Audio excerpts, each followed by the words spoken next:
Okay, let's begin. Welcome to the theory part 1 of the Bigote Trading Online Workshop. Sa episode na to, we'll discuss trends, cycles, behaviors, setups, and plays. Okay. So, ito ang composition, no? When we talk of trend, dyan papasok yung uptrend, downtrend, sideways. Tapos yung kapag ka-market phases naman, yan yung accumulation, markup, distribution, saka markdown. Pag setups, yun yung retrace blue skies, saka reset and reversal setups. Sa behavior ng price, we have impulse and correction. And then sa plays, we have parabolics, momentum, bases, and oversold bounces. So, sa trend analysis, no, we ginawa nating objective, no. Hindi tayo nag-analyze masyado gamit yung higher highs saka higher lows, no. Ginawa natin, gumamit tayo ng moving averages 20, 50, saka 200.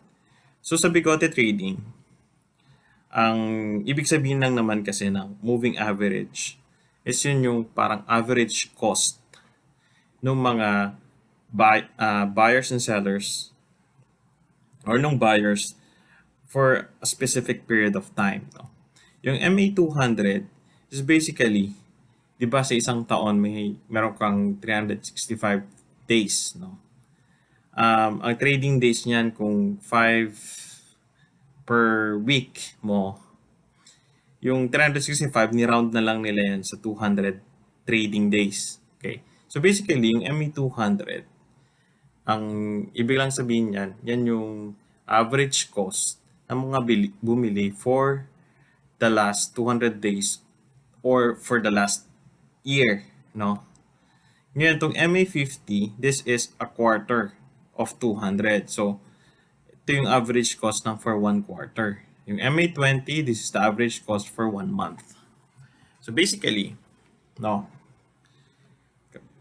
under Bigote trading, sabi natin uptrend yan. Kung yung MA20 nasa taas ng MA50, si MA50 nasa taas ng MA200. Okay? Downtrend dyan kapag kabaliktaran. Si MA200 nasa taas ng MA50 at si MA50 nasa taas ng MA20. Okay. Ngayon, para malaman mo kung sideways ba yung trend is kung hindi siya clear if na uptrend at hindi rin siya clear na downtrend, it must be sideways. Pero basically, ang idea dyan is kapag galing siya ng uptrend, no, coming from uptrend, si MA20 bababa sa MA50. Habang sa MA50 nasa taas, MA200. Okay? Kapag naman yan galing sa downtrend, no, si MA20 mas mataas sa MA50. Habang sa MA50 nasa baba pa rin ni MA200. So, ganito ang example. No? Kapag uptrend dyan, straightforward lang. Dito sa chart na to, itong kulay green, yung MA20, itong kulay blue, yung MA50, yung violet ay yung MA200. Okay? So, uptrend dyan, itong part na to, itong sa loob ng box. Pag kasi MA50 is above MA200, while MA20 is above 50. Okay? So basically, kahit saan nakalagay itong price, itong candle, no? Regardless kung saan siya nakaposition, as long as si MA20 nasa taas ni MA50, si MA50 nasa taas ni MA200, we assume that this is uptrend. Okay? Kabaliktaran naman yan ni downtrend, no? Regardless kung saan naka-place si price, as long as si MA20 nasa baba ni MA50, si MA50 nasa baba ni MA200, we assume that this is downtrend. Same here, no? We assume that this is downtrend. Itong part lang na to, no? Ibang usapan yung part na to. Kasi yan yung sideways na tinatawag natin. So, kapag ka sideways naman, coming from a downtrend, MA20 baba ng MA50, MA50 na sa baba ng MA200, nag-pierce above sa MA20, above of MA50. So this is coming from downtrend, papuntang sideways. Tapos, hindi naman to uptrend kasi sa MA20, nag-pierce below MA50. This is coming from uptrend. Tapos coming from uptrend, nag-sideways ulit.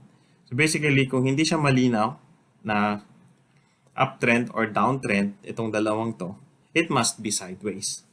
So again, no, dalawang klase ng sideways, no? Isang coming from downtrend sa isang coming from uptrend. Okay. So, why does it matter, no? Para malaman mo yung ano, yung trends. So basically, ito yung chart ng PSEI. Nakikita natin dito. Si PSEI kasi yung representative ng market, no? So, basically, may downtrend ka. Bago yan mag-uptrend, magsa-sideways yan muna. Okay? From uptrend, bago yan mag-downtrend, magsa-sideways muna. Same here. From downtrend going to uptrend, may sideways sa gitna. So basically, ang point is that merong transitory na trend, no, between down and up. So there's always sideways between uptrend and downtrend. Now, pwede siyang uptrend, mag-sideways, and mag-continue ulit ng uptrend. Okay? Pwede din siyang downtrend, nag-sideways, tapos continue ulit ng sideways, ay ng downtrend. So, palagi, no, in between trends, merong sideways. Okay? So, merong established na model, no, sa market. Yung tinatawag mong meron siyang phases. Okay? Ito yung tinatawag nating Wyckoff model. Sabi niya, no, ang galaw daw ng stock merong accumulation, tapos may markup, tapos sa taas i-distribute yung stock or yung shares, tapos ima-mark down nila yan, and then again accumulation. In between accumulation sa distribution, merong re-accumulation during markup. Yung akala mong nagbebentahan na, nagre-reaccumulate lang pala sila. Tapos dito sa distribution and accumulation, yung markdown, merong redistribution. Ibig sabihin, akala mo, nagre-reaccumulate na, pero nagbebenta ulit sila. Okay. Ngayon, ito yung pinaka model mo ng market. No? So, sana kung alam mo kung paano mag-identify ng accumulation na phase or stage, no? Pwedeng doon ka bumili, tapos kung alam mong distribution na yun, doon ka magbebenta. Yun yung ideal. Okay. Ngayon, kapag ka tinabi mo yung market phases sa Bigote framework natin sa trends, no? Yung accumulation phase, yung stage, is basically yung latter part ng downtrend papuntang sideways. No? Coming from a downtrend, yung markup phase mo is yung latter part ng sideways papuntang uptrend. Yung distribution, yung last part ng ng uptrend papuntang sideways. Tapos yung markdown is yung latter part ng sideways papuntang downtrend. And so on and so forth, no? Ngayon, kapag may uptrend ka, yun yung sa markup, di ba? Nag-sideways siya, no? Dito papasok yung re-accumulation na tinatawag. Pag sideways siya, tapos magtutuloy ulit siya ng uptrend.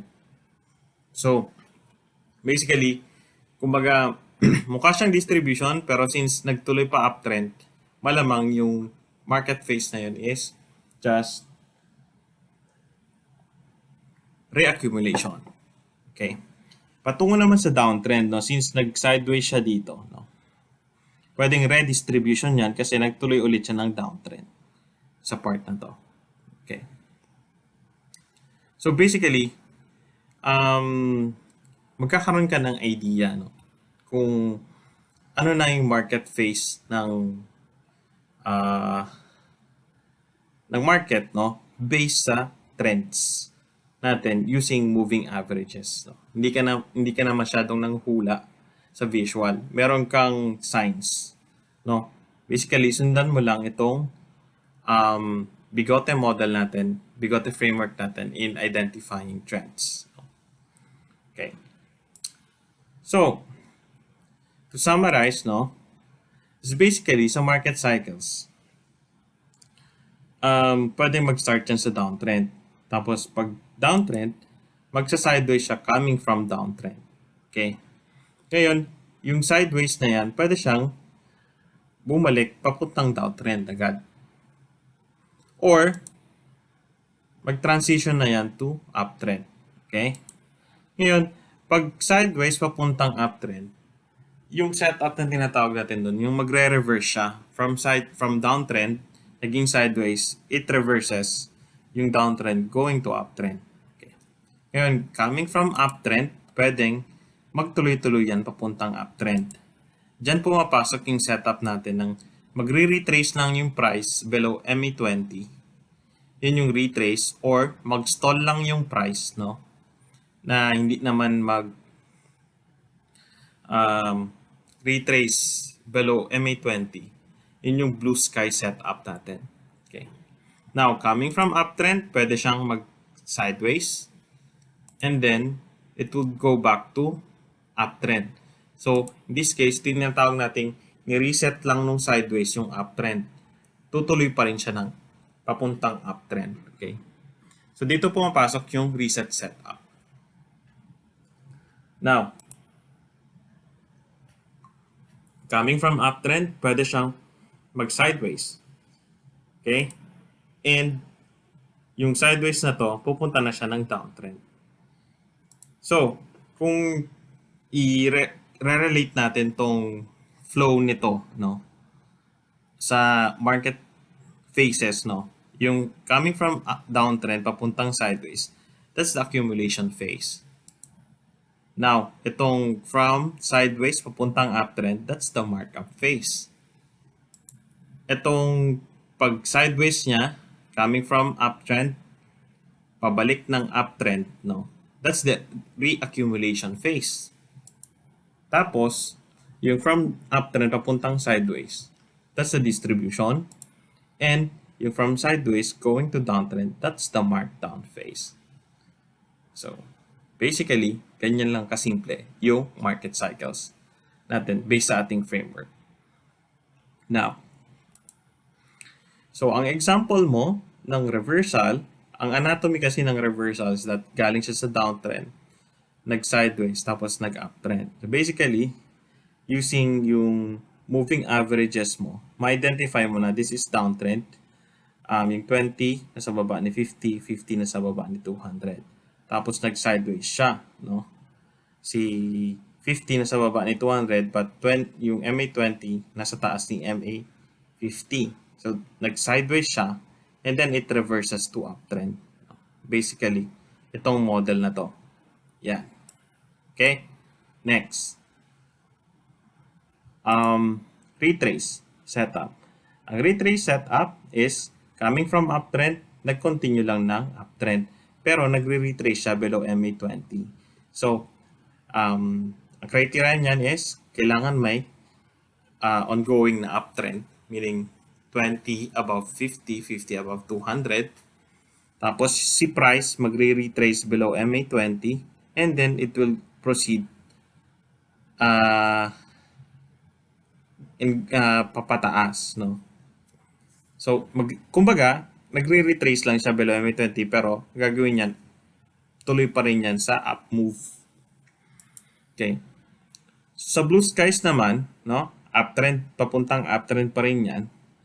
Ibig sabihin, nag-halt lang yung move ng price, but it does not retrace to MA20.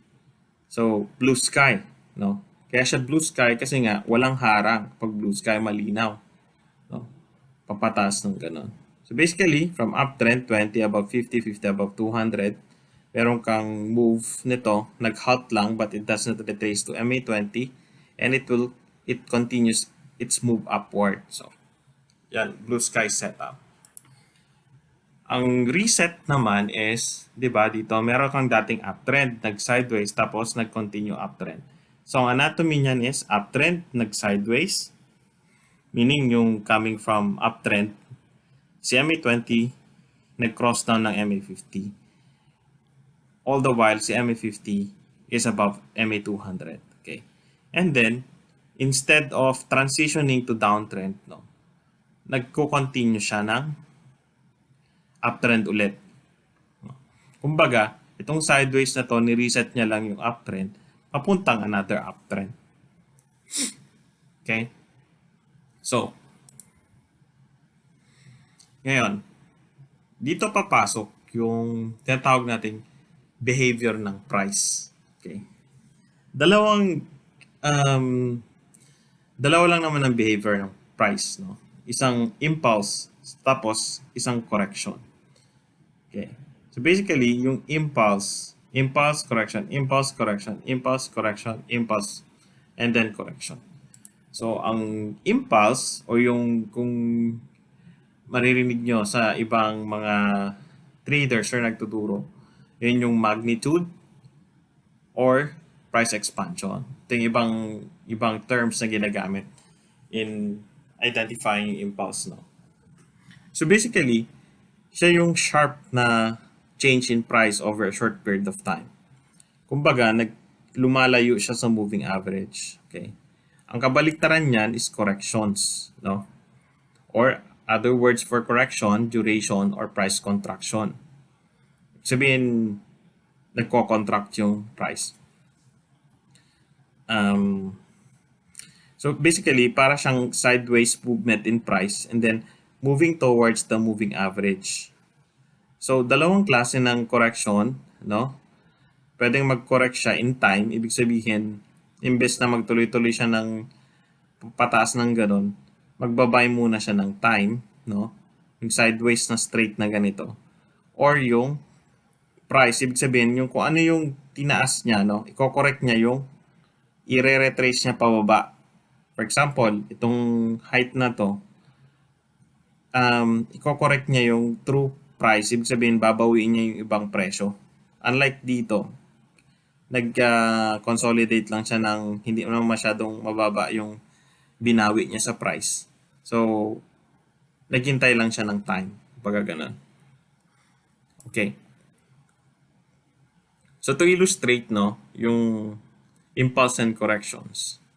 So, basically, no, yung price, meron siyang trajectory. Okay. So, based dito,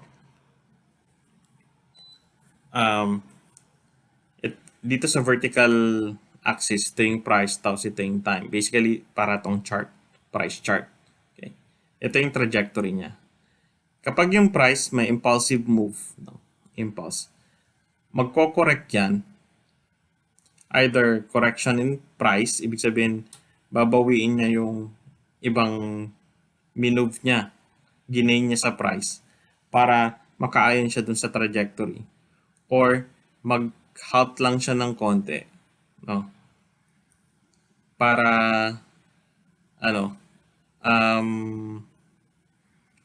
i-wiggle niya lang muna yung dun sa time, no? Bago siya tumungtong dun sa trajectory niya talaga. So, dalawang klase ng correction, correction in price, tas correction in time.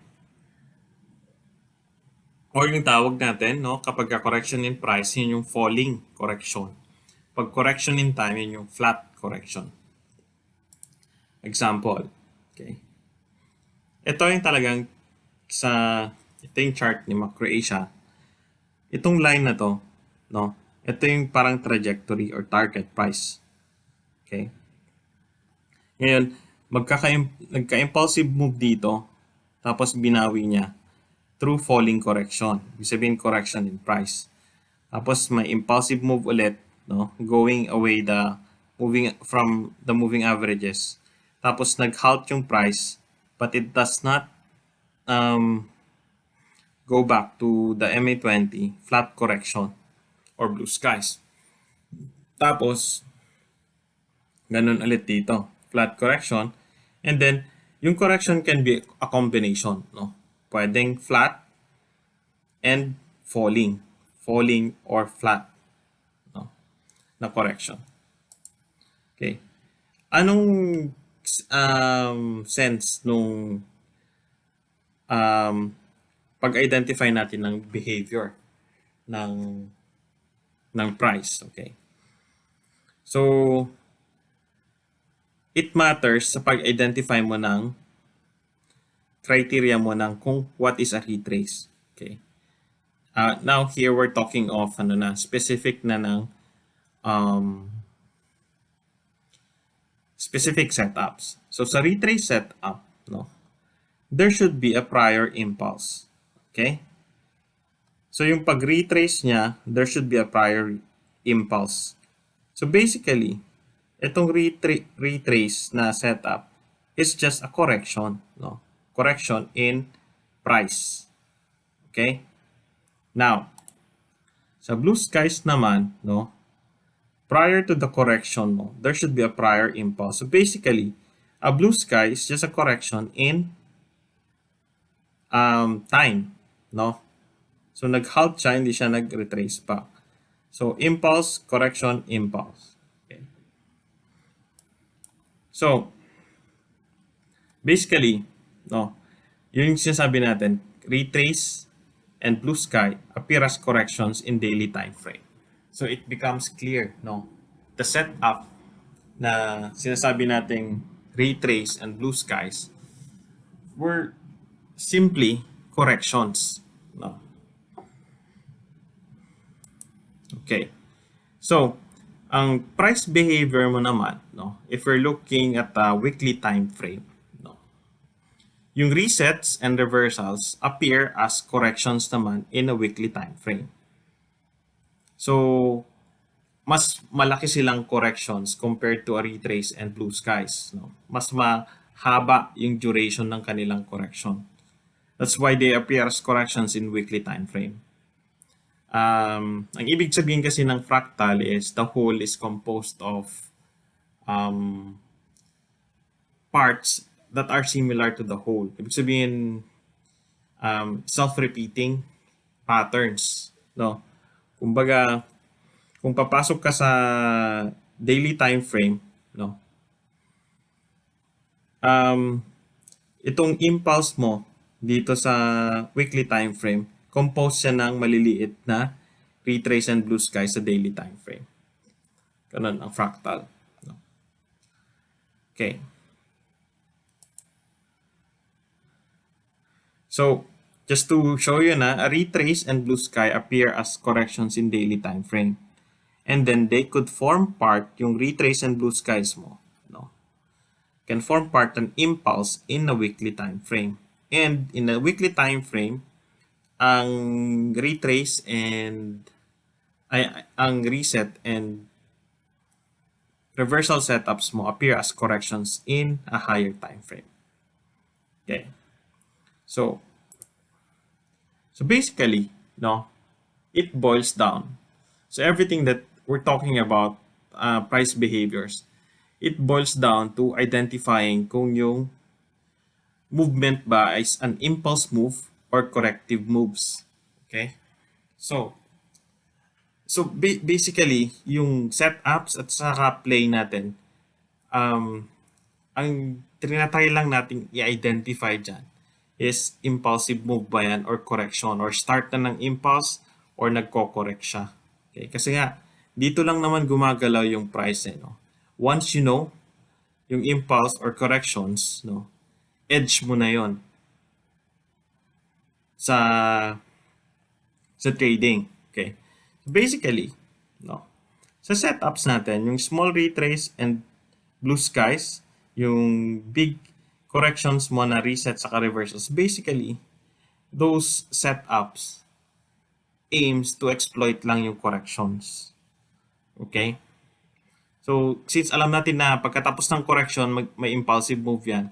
So, kaya natin na ginagamit yung retrace blue skies saka reset sa reversal para makapasok tayo dun sa latter part ng correction Alam nating susunod na dyan impulse na move. Okay. So sa place naman, yung momentum and parabolics that aims to exploit yung impulsive move. Whereas yung bases and oversold bounces is yung corrections din na move. Okay. So, basically, etong dalawa lang yan lahat. Impulse at saka correction. So, we're just employing yung plays saka setups to take advantage itong dalawang opportunities na to. Again, to to summarize yung na-discuss natin, no? Na-discuss natin dito yung kung paano mag-analyze ng trend using moving averages. Tapos, we reconciled yung trends sa market phases. And then, yung mga swabe setups, diniscuss natin saan siya pumapasok dito sa market phases na to. And then, ni-reconcile din natin yung setups at saka plays, no? Kung saan siya ina-apply sa behavior ng price. So basically, it boils down to identifying price whether it's an impulse or correction. Kasi doon pumapasok yung opportunities. So basically, yung price behaviors mo na impulse and correction, pumapasok yan dito sa accumulation, distribution. Yan eh. Kumbaga, kabit-kabit na tong price behavior sa trend analysis sa market phase. Basically, ang kailangan nating maintindihan kung paano i-apply itong setup sa place in exploiting yung price behaviors. Yon, no? So,